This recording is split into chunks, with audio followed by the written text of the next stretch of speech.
జరిగే పరిస్థితి వస్తుంది. అయితే మీ అందరినీ నేను కోరేది ఒకటే, ఇవన్నీ ఒక కేస్ స్టడీగా మీరందరూ స్టడీ చేసుకోవాల్సిన అవసరం ఉంది.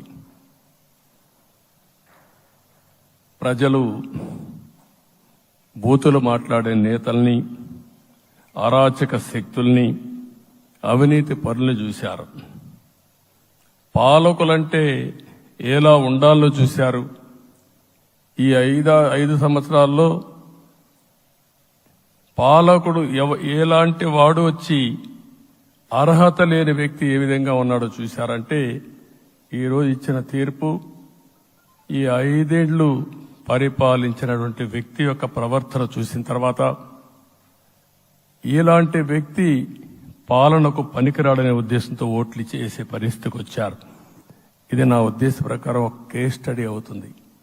మనందరం కానీ జాగ్రత్తగా ఆలోచిస్తే, కానీ మనం కూడా అదే విధంగా కక్ష తీర్చుకోవాలి అని కానీ మనం ముందుకు పోతే మనకు కూడా సమస్య వస్తుంది.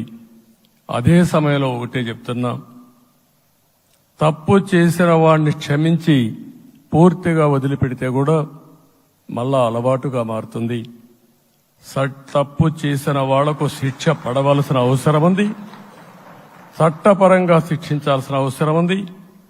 అదే సమయంలో విధ్వంస రాజకీయాలు, కక్షా రాజకీయాలు కాకుండా ఇవన్నిటిని ప్రక్షాళన చేయాల్సిన అవసరం ఉందని చెప్పి కూడా నేను మీకు తెలియజేస్తున్నా.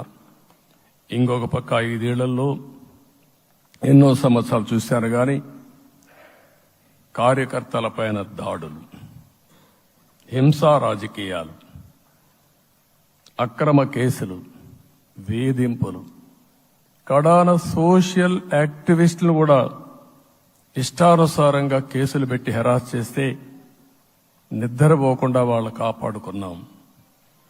ఇంకొక పక్కన అన్ని పార్టీలకు 3 పార్టీలకు అనుభవం ఉంది. ఈరోజు మీరు చూస్తే ప్రాణాలు తీస్తూ అరాచకంగా ప్రవర్తిస్తూ తెలుగుదేశం పార్టీలో ఒక ఉదాహరణ చూసినప్పుడు అన్ని పార్టీలకు వర్తిస్తుంది. ఏదైతే మన పార్టీకి వ్యతిరేకంగా నేను ఆ పేర్లు చెప్పకూడదు కాబట్టి చెప్పలేదు, కానీ స్లోగన్ ఏమంటే కడాన మెడ మీద కత్తున్న జై తెలుగుదేశం అంటూ ప్రాణాలు వదిలిపెట్టే పరిస్థితికి వచ్చారు. ఇది ఊహించని పరిణామాలు. ఇవన్నీ ఇప్పుడు కూడా కళ్ల ముందర తిరిగే పరిస్థితి వస్తుంది.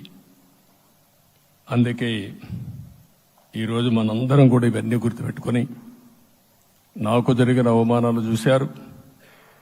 నేను అందుకే మా కుటుంబానికి జరిగిన అవమానంతో నేను కూడా భరించలేక బయట వచ్చినప్పుడు ఒకటే శపథం చేసి వచ్చాను. ఆ శపథం, ఇది గౌరవ సభ కాదు, ఇది కౌరవ సభ. ప్రజాక్షేత్రంలో గెలిచి మళ్లీ ఈ సభను గౌరవ సభగా చేసి అడుగు పెడతానని చెప్పి శపథం చేసి బయట వచ్చాను. ఓసారి ఇవన్నీ చరిత్ర. ఆ శపథాన్ని ప్రజలు గౌరవించారు. గౌరవించిన ప్రజల్ని నిలబెట్టే బాధ్యత మనందరిపైన ఉంది.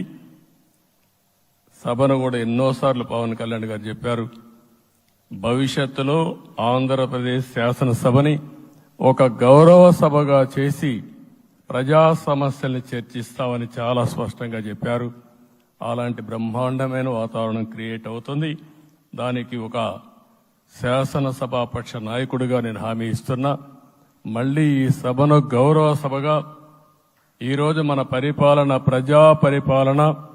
ప్రజా ప్రభుత్వంగా మనం ముందుకు పోవాల్సిన అవసరం ఉంది. ముందుకు పోతామని చెప్పి కూడా నేను మీకు తెలియజేస్తున్నా.